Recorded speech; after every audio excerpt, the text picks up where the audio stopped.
बहुत बहुत स्वागत है आप सभी का हमारे चैनल में दरावन ऑफिस में। आज का टॉपिक है नवरात्रि 2025।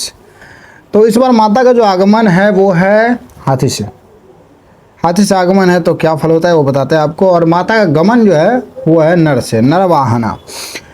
आगमन में कहा गया है कि जलदा है, अर्थात जल की आगमन होगी। माता हाथी से आएगी और जल को लेते आएगी। उसके बाद माता का जो गमन है वो है नरवाहना, अर्थात मनुष्य पे जाएंगे और शुभ सौख्य प्रदान करके जाएंगे। तो आप सभी को बहुत बहुत बहुत अनेक कोटिशः बधाई, नवरात्रि की बहुत बहुत शुभकामनाएं। आप सभी लोग हर पल स्वस्थ रहे, हमेशा तंदुरुस्त रहे, मस्त रहे और वीडियो को लाइक और सब्सक्राइब करते रहे ताकि ऐसे वीडियो वगैरह हम लाते रहें। तो क्या है ना कि माता का भोग 9 दिन का क्या है और माता का गमन आगमन तो आप जानिएगा होंगे। माता जो है ना कि गज पे आ रही है और नर पे जाएंगी।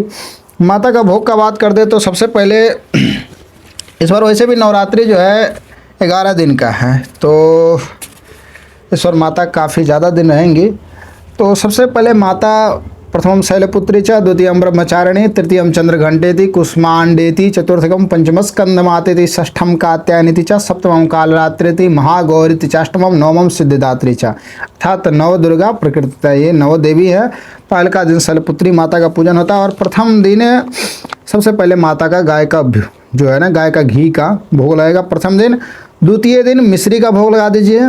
तृतीय दिन गाय का दूध, ये नहीं कि औंट करके कच्चा दूध का भोग लगाना चाहिए, गाय का दूध। चतुर्थी दिन मालपुए का भोग लगाना चाहिए।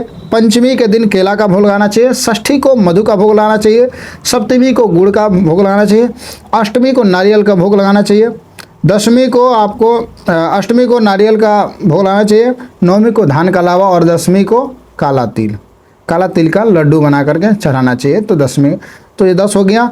वैसे 15 तक का हमारे पास वर्णन है। तो आप दसवीं को काला तिल, एकादशी को गाय का दही, द्वादशी को फुलाया हुआ चूड़ा, त्रयोदशी को फुलाया हुआ चना, चतुर्दशी को चना का सत्तू, पूर्णिमा को खीर। 10 दिन विशेष होता है, लेकिन आपको हम 15 दिन का बता दिए ताकि आप लोग निश्चिंत रहिए। चलिए, ये तो आप लोग जानेंगे कि हाँ माता का भोग किस दिन क्या लगाना चाहिए। ना ध्यान में हो तो बोलिएगा, हम फोटो वगैरह भी लगा देंगे। चलिए बात करते हैं माता का जो आगमन है। 22 तारीख को माता आ रही है और 2 तारीख को उनका गमन है। माता जो आएंगी वो तो जान ही रहे हैं, माता हाथी पे आ रही है और गमन जो है माता का नर पे हो रहा है। इसी में महाअष्टमी व्रत जो है वो होगा आपको 30 तारीख को महाअष्टमी व्रत हो जाएगा और 1 तारीख को महानवमी व्रत होगा। इस बार क्या है, संयोग से चतुर्थी जो है वो 2 दिन पड़ रहा है। तो इसमें आपको नवरात्रि में कुछ विशेष मंत्र हैं जिसके जाप से सबसे अधिक फल मिलता है। तो उन मंत्रों में आपको 1 मिनट बता रहे हैं और इसको पहले चलिए, तब तक आप लोग कमेंट में जय माता दी लिख दीजिए, इससे मनोबल बढ़ेगा तो और ज़्यादा टॉपिक को लाया जाएगा। बात करते हैं किस दिन कौन सा रंग पहनना चाहिए। तो सबसे पहले प्रथम दिन जो है नारंगी रंग पहनना चाहिए, जो कि ये उत्साह, सफलता और खुशी का प्रतीक होता है। नारंगी रंग शैलपुत्री माता को अति प्रिय है। तो शैलपुत्री अर्थात प्रथम दिन आपको शैलपुत्री माता के पूजन में भी नारंगी रंग पहन करके, धारण करके, इंग्लिश में बोले तो ऑरेंज कलर का वस्त्र धारण कर सकते हैं। दूसरे दिन पहनने के लिए सफ़ेद रंग धारण करना चाहिए। माता ब्रह्मचारी का रंग है, जो कि शुद्धता, कौमार्य, आंतरिक शांति और पवित्रता का पर्याप्त है।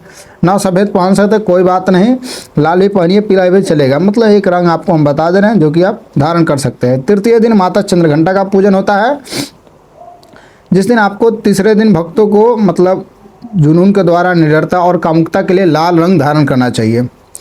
लाल रंग से माता अति प्रसन्न होती है। और चतुर्थी कुष्मांडा माता के लिए सबसे अच्छा रंग है शाही नीला कलर होता है, उस रंग को धारण करना चाहिए। माँ की लालित्य और समृद्धि का प्रतीक है। पंचम दिन स्कंद माता का पूजन होता है। स्कंद माता के लिए पीला रंग पहनना चाहिए, मतलब पीला रंग से आप प्रसन्न और ऊर्जावान रहेंगे। षष्ठम दिन माता कात्यायनी का पूजन होता है। षष्ठम दिन हरा रंग नई शुरुआत से जुड़ा हुआ रहता है। तो षष्ठम दिन आप हरा रंग धारण कर सकते हैं, जो कि उर्वरता और विकास की भावना को जगाने के लिए होता है, जिससे माता अति प्रसन्न भी होती है। सप्तमी को दिन कालरात्रि माता का पूजन होता है, सप्तमी को। और इस दिन ग्रे रंग पहनना चाहिए, ग्रे कलर। ये ऊर्जा और संतुलित रखता है और लोगों को जमीन से जुड़ा रखता है। उसके बाद अष्टमी जो दिन है, अष्टमी को महागौरी का पूजन होता है। महागौरी पूजन के लिए बैगनी रंग सबसे उत्तम माना गया है। यह ऐश्वर्य, कुलीनता और शक्ति का प्रतीक है। नौम दिन सिद्धिदात्री माता का होता है, जो कि मोर हरा पहनने से अनुग्रह, अखंडता और सतर्कता प्रकट होती है। तो ये 9 दिन हो गया, 9 धारण करने, 9 वस्त्र, 9 कलर का धारण कर सकते हैं। माता का भोग भी आप लोग जान गए, माता का आगमन गमन भी जान गए। और बात करते हैं कि माता के मंत्र जप जो कि बहुत प्रिय है। तो सबसे पहले अगर किन्हीं का विवाह शादी में रुकावट आ रहा हो, तो अगर कोई पुरुष हो तो पत्नी मनोरमाम देवी मनोवृत्तानुसारिणी तारिणी दुर्गा संसार सागरस्य कुलोद्भवा मंत्र का पाठ कर सकते हैं। और हमारे पास अभी दुर्गा सप्तशती है, तो आपको मंत्र भी मिल जाएगा, आप देख सकते हैं। एक सेकेंड आप, हाँ, पत्नी मनोरमाम देही मनोवृत्तानुसारिणी तारिणीम दुर्गा संसार सागरस्य क्रोधभवाम, ये मंत्र के पाठ करने से सुंदर पत्नी की प्राप्ति होगी। तो विवाह शादी कीजिए और इन मंत्र का जाप कीजिए, बहुत अच्छा संयोग है। इस बार तो माता 11 दिन रहेंगी, तो सबसे उत्तम संयोग रहेगा। विवाह शादी में बाधा होगी तो निवारण होगा। और कन्याओं का अगर विवाह नहीं हो रहा तो उनके लिए भी मंत्र है, कात्यायनी महामाया महायोगिन्यधीश्वरी नंद गोपस्तम देवी पतिम में कृते नमः। कात्यायनी माता का पूजन कीजिए, आप लोग का भी विवाह शादी हो जाएगा। नव बेसिक मंत्र ना मिले तो हम मंत्र का फोटो डाल देंगे, देख लीजिएगा। और हाँ, बात करते हैं आपका, क्या बताइए क्या बात कर रहे हैं। माता के लिए विशेष जो मंत्र है उसका बात करते हैं। सबसे पहले सामूहिक कल्याण के लिए, सामूहिक जब कल्याण होता है तो उसके लिए एक मंत्र है, देव्या यया ततमिदम जगदात्म सत्या निशेष देव गण शक्ति समूह मूर्त्या तामंबिका अखिल देव महर्षि पूज्याम नता भक्त्या नतास्म विदधातु शुभा निशान। यह श्लोक है जो कि विश्व के मतलब मानिए सामूहिक कल्याण के लिए, सामूहिक कल्याण के लिए इसका पाठ करना चाहिए। अगर हो सके तो नियमित जाप भी इसे किया जाता है। जब संपुटित पाठ इत्यादि होता है तो इसी मंत्र के पाठ के द्वारा संपुटित पाठ चलता है। उसके बाद विश्व के अशुभ तथा भय के विनाश के लिए यस्याः प्रभाव मतलम भगवान अनंतो ब्रह्मा हरश्च नहि भक्ति मलम बलम च सा चंडिका अखिल जगत परिपालनाय नाशाय च भवश्य मतिम करोति। ये हो गया विश्व के अशुभ तथा भय का विनाश के लिए। तीसरा, विश्व की रक्षा के लिए या श्री स्वयं सुकृतनाम भवने स्वलक्ष्मी पापात्मनाम कृतधियाम हृदयेषु बुद्धि श्रद्धा सताम कुलजना प्रभवस्य लज्जा तंत्वाम नता सपरिपालय देवी विश्वम। इस मंत्र के संपुटित पाठ करने से विश्व के कल्याण होते, विश्व की रक्षा के लिए किया जाता है। उसके बाद विश्व के अभ्युदय उत्थान के लिए विश्वेश्वरी तम परिवाश विश्वम विश्वात्मिका धारयसीति विश्वम विश्वेशवंद्या भवती भवंती विश्वाश्रय ये त्वयि नम्रा। उसके बाद पांचवा है विश्वव्यापी विपत्तियों के नाश के लिए देवी प्रपन्नार्ति हरे प्रसीद प्रसीद मातर जगतो खिलस्य प्रसीद विश्वेश्वरी पाहि विश्वम त्वमेश्वरी देवी चराचरस्य।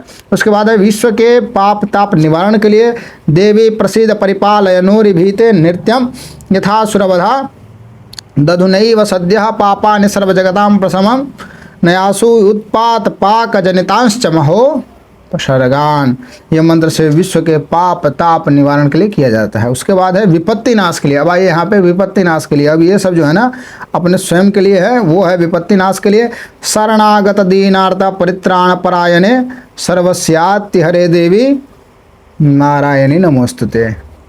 इससे विपत्ति नाश के लिए इसका आप स्वयं से भी पाठ कर सकते हैं, स्वयं से भी जप सकते हैं, और संपुटित पाठ हो रहा हो तो उसमें भी कराया जा सकता है। उसके बाद है भय नाश के लिए। भय नाश के लिए 2 यहाँ पे श्लोक आता है, जैसे एक है सर्वस्वरूपे सर्वेशे सर्वशक्ति समन्विते भये भ्यस्त्रायिनो देवी दुर्गे देवी नमोस्तुते। उसके बाद दूसरा आता है एतत्ते वदनम सौम्यम लोचनत्रय विभूषितम पातु न सर्वभीतिभ्यः कात्यायनी नमोस्तुते। तो ये जो हो गया, ये हो गया भय नाश के लिए। उसके बाद आता है पाप नाश के लिए। पाप नाश के लिए हो गया हिनस्ते दैत्य चेजांसी स्वनेना पूर्यया जगत सा घंटा पातनो देवी पापेभ्यो न सुतानिव। उसके बाद आता है अगर रोग से परेशान है, काफ़ी समस्या से हैं, तो एक श्लोक है रोगान शेषा न पहंस तुष्टा रुष्टा दुकामान सकला न भिष्टा त्वामाश्रिता न विपन्न राणाम त्वामाश्रिता आश्रयताम पर्यन्ति। इस श्लोक के पाठ एवं संपुटित पाठ या प्रतिदिन एक माला के जप से भी रोग से मुक्त रह सकते हैं। उसके बाद आता है महामारी नाश के लिए। महामारी नाश के लिए सबसे अच्छा है जयंती मंगला काली भद्रकाली कपालिनी दुर्गा क्षमा शिवा धात्री स्वाहा स्वाधा नमोस्तुते। उसके बाद आता है आरोग्य और सौभाग्य की प्राप्ति के लिए। देहि सौभाग्यम आरोग्यम देहि में परमं सुखम रूपम देहि जयम देहि यशो देहि दिशो जहि। उसके बाद आता है सुलक्षणा पत्नी प्राप्ति के लिए, जो कि हम पहले आपको बताएं। तो उसी तरह सुलक्षणा पत्नी प्राप्ति के लिए पत्नी मनोरमां देहि मनोवृत्तानुसारिणीं तारिणीं दुर्ग संसार सागरस्य कुलोद्भवाम। उसके बाद आता है बाधा शांति के लिए, जो कि अगर बाधा वगैरह लग रहा हो बार बार तो सर्वा बाधा प्रशमनम त्रैलोक्यस्वखिलेश्वरी एवमेव त्वया कार्यम अस्मद्वैरी विनाशनम। उसके बाद आता है सर्वविध अभ्युदय के लिए। तो सर्वविध अभ्युदय के लिए जो है ते सम्मता जनपदे सुधनानि तेषां तेषां यशांसि न च सीदति धर्मवर्ग धान्यास्त एव निभृता तुमजभृत्यदारा येषां सदाभ्युदयदा भवते प्रसन्ना। आपको उसका फोटो भी हम दे देंगे, ऊपर देख लीजिएगा। उसके बाद आता है दारिद्र्य दुख विनाश के लिए। दुर्गे स्मृता हरसि भीतिमसे सजन्तो स्वस्ते स्मृता मतिमतीव शुभां ददासि दारिद्र्य दुःख भयहारिणि का त्वदन्या सर्वोपकारकरणाय सदार्धचित्ता। उसके बाद आता है रक्षा पाने के लिए। माता आपकी रक्षा करे। शूलेन पाहिनो देवी पाहि खड्गेन चाम्बिके घंटा स्वनेन न पाहि चाप्यांजनि स्वनेन च। हाँ ठीक है, चाप्यांजनि स्वनेन च। उसके बाद आता है समस्त विद्याओं की और समस्त स्त्रियों में मातृभाव की प्राप्ति के लिए।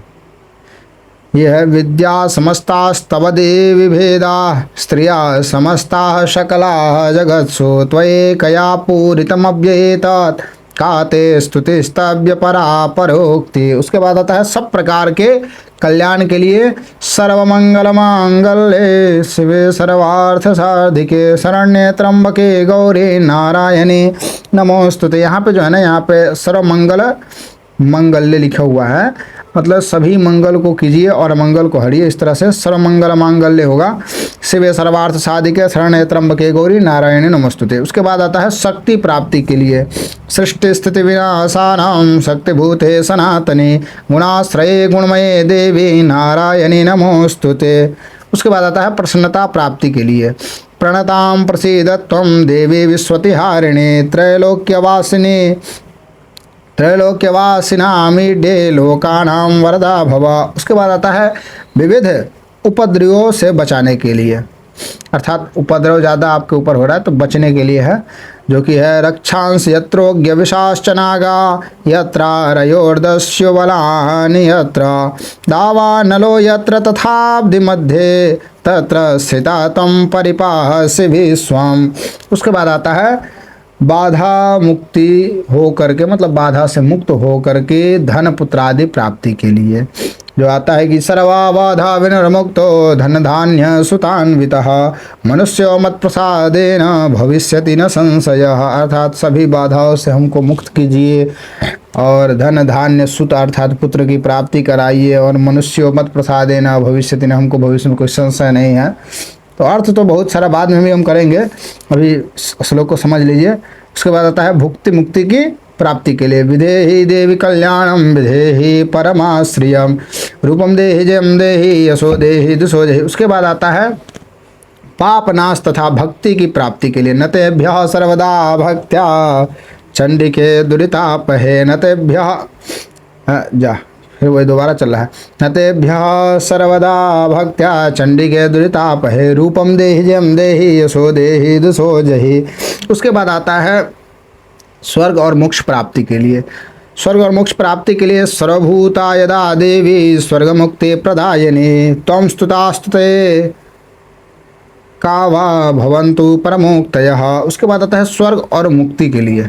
स्वर्ग और मुक्ति के लिए सर्वस्य बुद्धि रूपेण जनस्य हृदय संस्थिते स्वर्गापवर्गे देवी नारायणी नमोस्तुते। उसके बाद आता है मोक्ष की प्राप्ति के लिए। मोक्ष की प्राप्ति के लिए तुम वैष्णवी शक्तिरनंत वीर्या विश्वस्य बीजं परमः सिमाया सम्मोहितं देवी समस्तमेतत् तुम वै प्रसन्ना भूमि मुक्ति हेतु। उसके बाद आता है स्वप्न में सिद्धि असिद्धि जानने के लिए। स्वप्न में सिद्धि असिद्धि जानने के लिए दुर्गे देवी नमस्तुभ्यं सर्वकामार्थ साधिके मम सिद्धिं वाप स्वप्ने सर्वप्रदर्शय।